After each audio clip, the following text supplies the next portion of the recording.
बहुत से लोग कह रहे हैं कि आप कहीं चैनल तो नहीं चला रहे न्यूज़ का। मैं बोला नहीं भाई, ऐसा कोई बात नहीं है। बस ऐसे ही ऑफिस में टाइम मिल जाता है तो कुछ चीज़ें आपसे शेयर कर लेता हूँ। तो आज मैंने एक रिपोर्ट निकाला हूँ, एबीपी न्यूज़ की है, जो पूरे हमारे महाराष्ट्र में जो इलेक्शन हुआ है उसका फाइनल रिजल्ट है। तो इसमें बहुत से उलटफेर है। शिवसेना ने कितना जीती है, कांग्रेस ने जितना, और सब बता देता हूँ मैं आपको बारी बारी। पूरे पूरे स्टेट का है, यानी कि हर जगह का, हर गली कुचे का पूरा ऐसा बताया हुआ है। 29 समथिंग कुछ अपने टोटल एरिया था, उसके अंदर जितना इलेक्शन है उसका बता रहा हूँ। देखिए, सबसे पहला मुंबई से हम शुरू करते हैं। तो मुंबई में सबसे बड़ा उलटफेर किया हुआ है बीजेपी ने। 89 सीट मारी है, सोचो, 89 सीट। और जिसके साथ अलायंस है शिवसेना शिंदे, 29। भाई, शिवसेना शिंदे को सोचना है कि इतना बड़ा डिफरेंस ये आप पे सवालिया निशान लगाता है। क्योंकि जब तक शिवसेना उदय ठाकरे साहब के पास पार्टी अलायंस थी तो कभी बीजेपी इतना आगे नहीं बढ़ पाई, और ना ही उन्होंने बढ़ने दिया। खैर, अभी इनकी अलायंस है, कोई बात नहीं, मेरा काम है आपको बताना। लेकिन मार दोनों के बीच में डिफरेंस देखिए, अलायंस के बीच में इतना बड़ा डिफरेंस नहीं होता है, क्योंकि ये दो ही पार्टी सबसे बड़ी है आपस में जिसका मर्ज हुआ है, अलायंस चल रहा है। तो 89 और 29 बहुत बड़ा डिफरेंस होता है। ये शिंदे साहब को भी सोचना है। मुंबई का रिजल्ट है, फिर ये राष्ट्रवादी कांग्रेस को भी सोचना है। सिर्फ 3 सीट लेके आई है भाई पूरे मुंबई में, सोचनी सी बात है। कांग्रेस ने 24। कांग्रेस तो समझो जो मजबूत कैंडिडेट है वो अपने बल पे कांग्रेस को जिता रहा है। कांग्रेस के पास ना कोई प्लानिंग है, ना कोई ऐसा चेहरा है जो सामने आके बातचीत कर सके। कुछ नहीं पड़ी है भाई। उसके बाद हमारे उदय ठाकरे साहब है, उन्होंने 65 लाया है। वन मैन शो समझा जाए, मेरे हिसाब से तो वन मैन शो आर्मी बोला जाए उनको, क्योंकि अभी फिलहाल वो अकेले हैं। सही मायनों में अपने बल पे जितना भी कोशिश कर रहे हैं, उन्होंने एक आंकड़ा ठीक ठाक दिया उनके हिसाब से, क्योंकि आधी टीम उनकी जा चुकी है उसके हिसाब से। फिर भी वो बहुत मजबूती से खड़े हैं, नो डाउट। लेकिन उनको भी सोचना है कि ऐसा क्या हो रहा है जिसकी वजह से इतने हमको कम कैंडिडेट जीत के मिल रहे हैं। उसके बाद तुतारी, भाई तुतारी तुतारी शरद पवार साहब, आपको भी सोचना है। एक सीट लेके आए हो आप,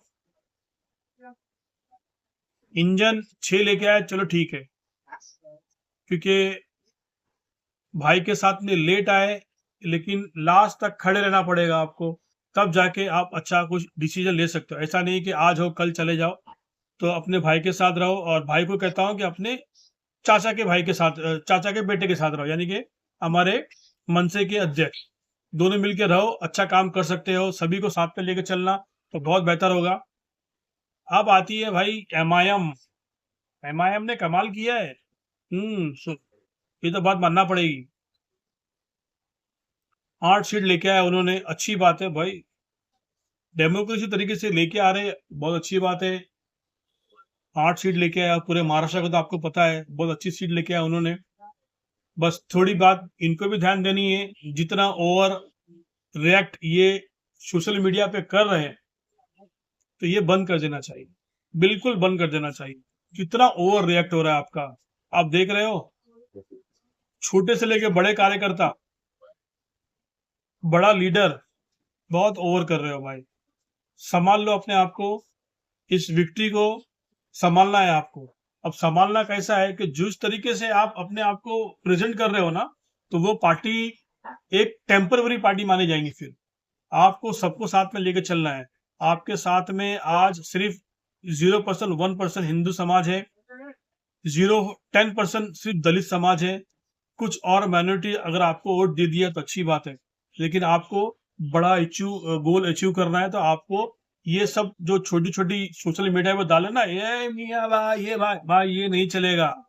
आपको बड़ा गोल अचीव करना है, तो सबके साथ में और सबको देखकर बात करना है, ठीक है। उसके बाद बाकी सब तो 2 सीट है, वो इंडिपेंडेंस है, मुंबई की बात। पुणे की बात है, यहाँ पर भी सीधा स्वेप मारा है बीजेपी ने। और शिंदे साहब 0 पुणे में सोचना पड़ेगा।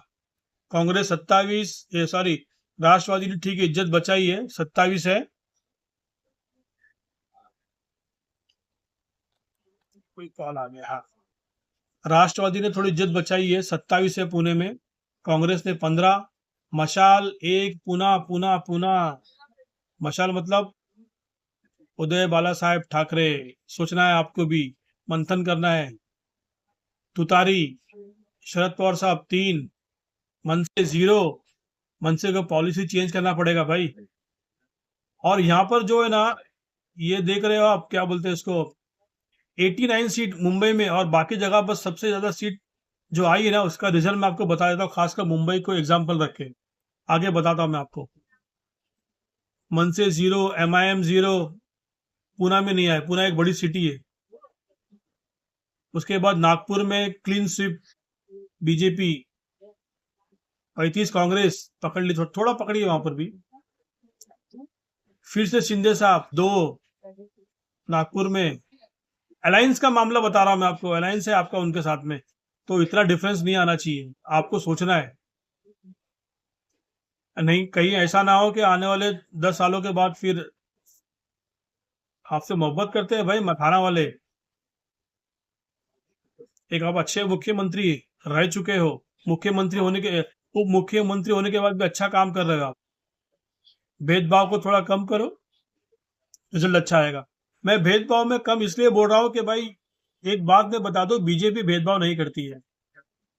उनके चिल्ले चपाटे कुछ भी बोलते रहते हैं, ठीक है, 2-3 ऐसा छोड़ दिए गए, लेकिन भेदभाव नहीं करती। उसका रिजल्ट मैं आपको बताऊंगा। ये बाकी सारे रिजल्ट देखिए, खाली बीजेपी के बता देता हूं मैं। बड़ी बड़ी जगह पर, ये पिंपरी में 84, नासिक में 72, 51, सब अलग अलग। बाबा बाबा, बहुत अच्छा रिजल्ट दिया इसने। तुतारी का रिजल्ट भी खराब था, उनको भी सोचना है। देखिए मैं बता रहा हूं आपको, ये जो 89 मुंबई में लेके आए ना, इसका रीजन क्या है पता है? मैं आपको बता देता हूँ। ये उदय बाला साहब ठाकरे ठाकरे को सोचना है, और इनके साथ जो अलायंस में है इंजन, उनको सोचना है भाई। मुंबई का जो आज की डेट के अंदर है ना, महाराष्ट्र वोट और हिंदी भाषी वोट एक टॉप कंडीशन में चल रहा है अभी फिलहाल। महाराष्ट्र वोट जो है, मराठी वोट जितना भी है ना, वो 50-60% ही अभी मुंबई में अवेलेबल है, ठीक है, वोट देने के लिए किसी भी शिवसेना पार्टी को, जो खासकर इनकी है, उदय बाला साहब या फिर शिंदे साहब की। और 40% आप पकड़ सकते हो हिंदी भाषी। अब इसमें गड़बड़ क्या हो गई पता है आपको? ये एक बहुत बहुत अच्छी स्ट्रेटेजी है कि पहले ऐसे ऐसे मुद्दे डाल दो इलेक्शन से पहला, हिंदी बोलना पड़े, मराठी बोलना पड़ेगा। अच्छी बात है भाई, हम महाराष्ट्र में रहते हैं तो मराठी आनी ही चाहिए, इसमें कोई शक नहीं है भाई। तुम्ही किती पर राहा, कुठल्या पण स्टेट पर राहा, फक्त तुम्हाला ते भाषा पाहिजे। अशीच आमची मराठी पण आहे। मराठीमध्ये काय सांगते ना की आपला आपला माणसा ओळखून घ्या। तो सबसे बड़ा गलती क्या होगी है, यहाँ पर जो प्रेशर, एक एक छोटा सा पॉइंट डाल दिया बीच में, कि कुछ लोगों के बीच में ये डाल दिया है कि भाई आप जाके बोलो उनको, तू मराठी नहीं बोलता है, ऐसा कैसा नहीं चलेगा, क्योंकि मराठी आना मांगता, मराठीत बोल, मराठीत बोल। तो ये बात है ना, हिंदी भाषी को दिमाग में घुसी, क्योंकि एक प्लानिंग की तरह सब कुछ चल रहा है भाई। आप लोग समझो, पॉलिटिशियन है ना, ये सब प्लानिंग से हो रहा है, और उसको पकड़ लिया मनसे वाले ने, या तो फिर शिवसेना उदय उदय गुट ने, लेकिन बाकी बाकी किसी ने नहीं पकड़ा। जैसे शिंदे साहब ने नहीं पकड़ा, कि वो भी तो महाराष्ट्र मराठी है ना, उसमें से फिर बीजेपी ने समझो हिंदी भाषी पार्टी है, लेकिन मुख्यमंत्री तो महाराष्ट्र का है ना, अपने यहाँ का, उन्होंने नहीं पकड़ा। क्यों नहीं पकड़ा? कि उनको उससे बाजू में रहना है। उनका टारगेट था हिंदी भाषी तक पहुंचना, और वो पहुंच गए। यहाँ पर मनसे वाले ने जबरदस्ती का बवाल कर दिया, या ऐसा वैसा। भाई पॉलिटिक्स है, मराठी नहीं आती है तो हम उनको ये कह सकते हैं कि भाई मराठी सीखिए, महाराष्ट्र में रहते हो, कोशिश करो। अब जो बंदा यूपी से या उत्तर प्रदेश से 10 दिन 15 दिन महीना भर आया, उसको पकड़ के बोलेंगे मराठी सीख, मराठी बोल, उसको कहाँ से आएंगे मेरे भाई? आप उन्हीं को बोलो कि जो सालों से रहते हैं, उनका हक है, उनको उनको मराठी आना ही चाहिए। एक जो मराठी भाषा है, अगर आप 10 साल 20 साल 25 साल आपके बच्चे भी यहाँ बड़े हो रहे हैं, तो उनको मराठी आना चाहिए, क्योंकि ये मराठी जो हमारी मातृभाषा है हमारे महाराष्ट्र की, वो होना ही चाहिए। मैं एकदम बिल्कुल फेवर में हूँ, और मैं तो ये कहता हूँ कि हर मुसलमान जो मुंबई में है या और मुंबई के बाहर वाले तो समझो मराठी बोलते ही, क्योंकि मैं खुद नासिक का हूँ। मैं भी टूटी फूटी बोलता हूँ, मैं ट्राई करता हूँ, लेकिन बोल लेता हूँ। लेकिन मैं मुंबई में पैदा हुआ, तो फिर मुझे मराठी इतनी आती नहीं, लेकिन मैं बहुत पसंद करता हूँ और पूरी कोशिश करता हूँ कि मैं किसी से अगर कोई मुझसे मराठी में बात करता है, मैं पहले उसका रिस्पॉन्स दूं मराठी में दूं। और जब मुझे देखता है सामने वाला कि उसको मराठी नहीं जमती है और वो सच्चा मराठी है बोलता है, तो फौरन हिंदी पे आ जाए। उसको पता है ये कोशिश कर रहा है लेकिन बोल नहीं पा रहा है, तो मराठी आना ही मांगता है। भाई आपसे हाथ जोड़ता हूँ, आप महाराष्ट्र में रहते हो, मुंबई में रहते हो, तो मराठी बोलना सीखो।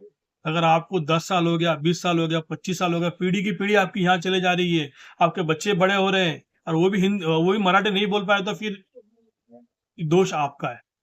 भाषा आना चाहिए। तो मराठी को आप रिस्पेक्ट करो, मराठी बात जरूर बोलो और कोशिश करो। और मैं खास कर कहूंगा कि भाई जो गेम हुआ है ना, उसमें ये लोग फंसे हैं हिंदी भाषी के चक्कर में। इन्होंने कहा कि मराठी बोलो, ये करो, यहाँ रहना है तो मराठी बोलना पड़ेगा। वो क्या समझे कि वो मुसलमान जैसा हो गया, मुसलमान को हर कोई गली गुची में आज के ताके बोल रहा, तुझे तुझे मारा इंडिया में रहना है तो तुझे ये बोलना पड़ेगा, वो बोलना पड़ेगा। भाई ये सब नहीं होना चाहिए। यहाँ पर गेम हो गया, जो क्षेत्र पार्टी है उसका तो सुपड़ा साफ हो गया, एक तरीके से देखा जाए। लेकिन अभी भी चांस है कि किसी के साथ जबरदस्ती ना करें और सभी को साथ में लेके चलें। उम्मीद करता हूँ मेरी बात को आप पॉजिटिव लेंगे। और कुछ पार्टी जो क्षेत्र पार्टी है, मैं क्षेत्र पार्टी पे ज्यादा ध्यान दे रहा हूँ, ज्यादा बोल रहा हूँ, क्योंकि भाई जो पार्टी यहीं की है और वही नहीं आए तो फिर चलिए मिलते हैं। Thank you.